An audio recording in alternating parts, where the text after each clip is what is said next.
So ContraPoints has this bold assumption, much like any other socialist, where they seem to have this view that, these employees just go and work in these companies. They have no stake in them, therefore they've got no interest in, the company itself and how it does. Chapter 2. Alienated Labor. This Marxist jargon sucks. Let's come up with something new. Chapter 2. Shitty Jobs. Why is your job so shitty? Well, probably it's because you work at the Comcast customer service call center, and you spend your day dealing with whiny, entitled white bitches who don't understand that you're just a lackey without any actual power. And the system is organized so that people with no power just have to pointlessly shout at each other. You don't have any stake in the profit of Comcast as a company, so you don't really have any reason to give a shit about the success of the corporate machine in which you are a gear.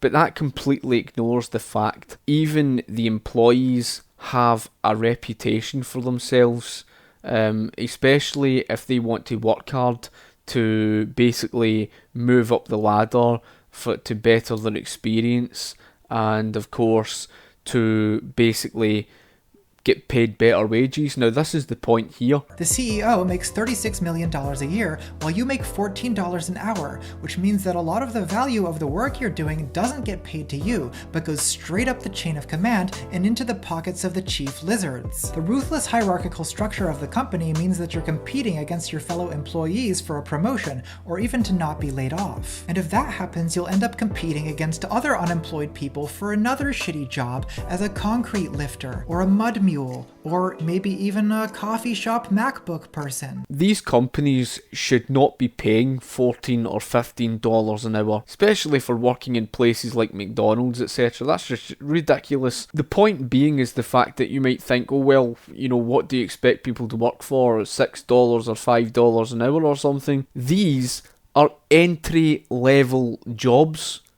They're not supposed to be jobs that you spend your entire life doing. An entry-level job is there for experience, for you to then later move up the ladder to progress and then earn more. Those shitty jobs enable people to then later progress, to move up the ladder, to earn more and do better. This means it's difficult to even experience companionship with the other people in your shitty situation, because you're all being pitted against each other by the goddamn reptiles. And it gets even worse. You could be employed by new age reptiles who force you to participate in team building exercises, company scavenger hunts, mandatory fun, which means that not only do you have a shitty oppressive job, but you're not even allowed the basic pleasure of openly hating your life. This is about capitalism. Capitalism's about the free market economy. See, in a free market, you can go and start up your own private business. What's stopping you? Or if they can't afford, and they might then go and do the wee shitty jobs, save up money and then go and start up their own private business. That's their free choice. And it isn't the real world to state that, these employees just jump into a job and then,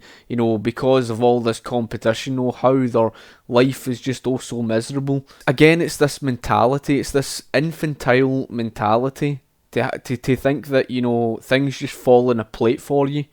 That's life. Sometimes you might have to do things that you don't like. I mean, what do you want to do? Do you want to get rid of the private sector? What are you going to do then? Because then you've only got one option, to turn to the printing press. You have to constantly pretend that you're having fun, all for the sake of maintaining the overlord's comfortable delusion that he's not your overlord. These lizards are smart, and they keep coming up with more elaborate ways to lie to you. If you work for Uber, they won't even be honest about the fact that you're their employee. They'll call you an independent contractor. You get to be your own boss and set your own hours. You only have to take out the initial loan, buy the car, pay the insurance, pay for the cleaning, take on all the risk, and give Uber 25% without getting a guaranteed wage, benefits, paid leave, or pension. So much better than being an old-fashioned employee, right? Clearly, ContraPoints doesn't really seem to understand the whole point of Uber's business with regards to the independent contractor. That's part and parcel of a private business. There is operational costs of a company. For example, a big company owner might own stores all over the United States and all over Great Britain, which is very expensive to operate. You've got all of the costs, such as the wages that are being paid out in all of the stores available. You've got all the production costs to take into account. You've got everything. And when you take into account all of the operational costs, it all tallies up to a lot of money. The critique by that of ContraPoints makes no sense, because if you're to start up your own private business, you're going to need to, independently be able to find ways to get the money in order to afford to, pay for your own car, etc., etc., etc., and insurance or whatever it may be. What America and Britain is living under today is a high inflationary based economy. Why? Because they tried to mix capitalism with socialism, because socialism strangled capitalism half to death, ended up creating this corporatist system as a result of the mixed economy, and therefore drove private sector costs through the roof, all in the name of trying to mix the public and private sector and over-regulating the private sector. Through Uber, if you're an independent contractor, then it really is down to you over what you do, over what car you drive, and etc. It's basically all down to yourself. Sure, the company itself that you work for is rightly going to take a certain percentage of that money. You're basically running through their company. And why shouldn't they?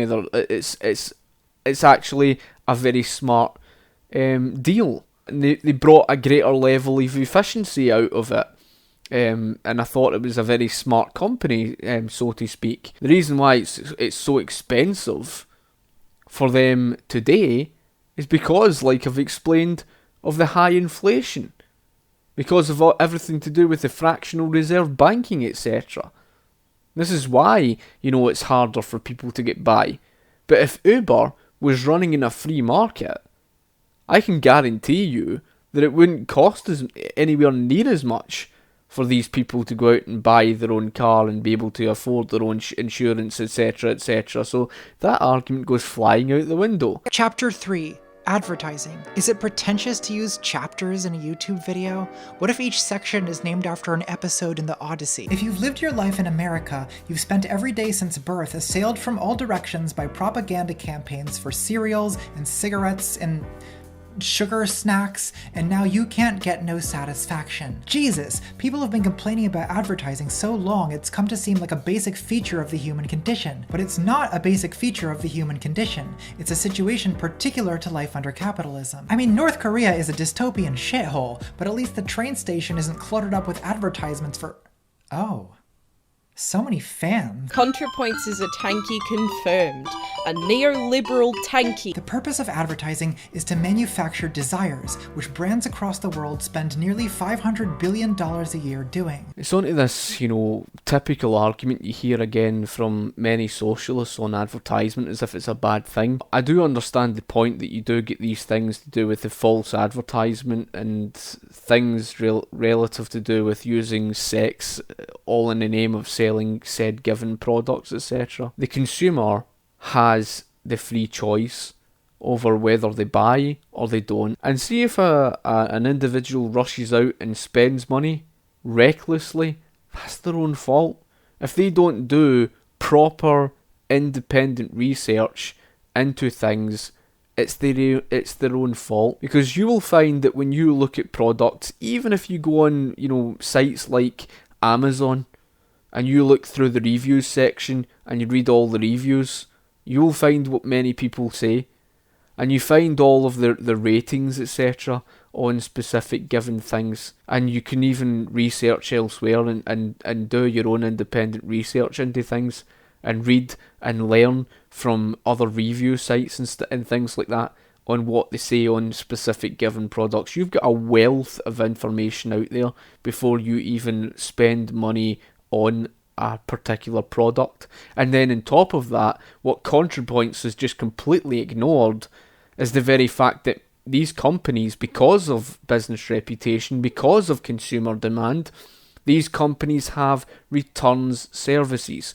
So in other words, they might have a 30-day money back guarantee service that they have in their business, basically to say that if you spend the money and you're not happy with for whatever being, you can easily return the product and get your money back. Going back to my youth, I never had the things that you have today, the luxury of what is available today. The type of produce that is available today, because technology has advanced, etc., is simply beautiful, and it did improve our material standards of living. And I'm just going by my example alone.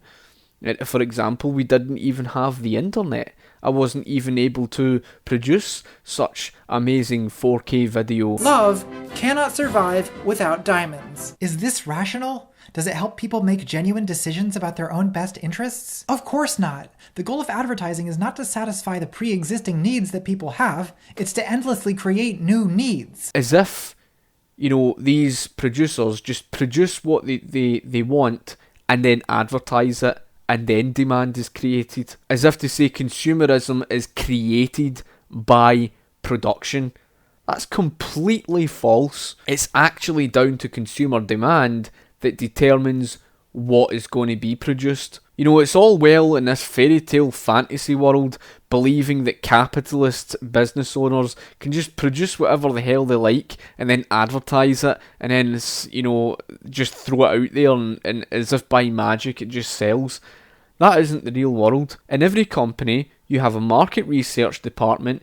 The market research department, like I've explained earlier, looks at the niche that they're going to sell to. They look at what people are in demand of, and they try to find a gap in the market of things that people want, right? Of what people want, and they produce it. If specific individuals like that and they buy it, that's their choice. What's it to you what they buy? What's it to you and what they spend their money on? And this is the other thing. ContraPoints doesn't understand the difference between needs and wants. That's what you call wants. People want these things. They don't need it.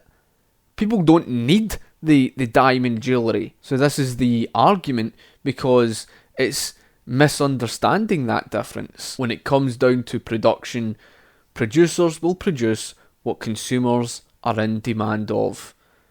And they do so in order to make a living for themselves. I mean, what's ContraPoints' problem? Is ContraPoints arguing that we should just get rid of all of this and people will have nothing, as if that will somehow make people's life better? I really don't understand, to be perfectly honest with you, but there you go. Consumer society is all about goddamn lizards inventing desires, which they implant in your brain through advertising. So what we have is a society built not around meeting basic human needs or maximizing human happiness, but around the extravagant profits of powerful reptiles who tell you what to want and then sell it to you. If that's what ContraPoints thinks capitalism's about, they haven't got the slightest clue. Right, that's not how it operates. The private company, or the private company owner, starts up their own private business. They look at the niche in the market. They see what is in demand, because that's what's going to make them profits. Because after all, what's the point producing if nobody's going to buy it? And then after finding that gap in the market, after finding what consumers do want, they then produce what the consumers want. And then they advertise. I'll tell you how deeply flawed that view is. If that's how the world worked in ContraPoints' view, why on earth then is it that certain companies have produced certain products and those products never sold? Those products ended up going to waste. And what did the companies do? The companies ended up reducing the cost to try and sell off as much as they could to try and get rid of it. What else did they do? What information did they gather from that? They gathered there's no point producing more of that because there's no need to, because it's not selling, because it's not what the consumers want.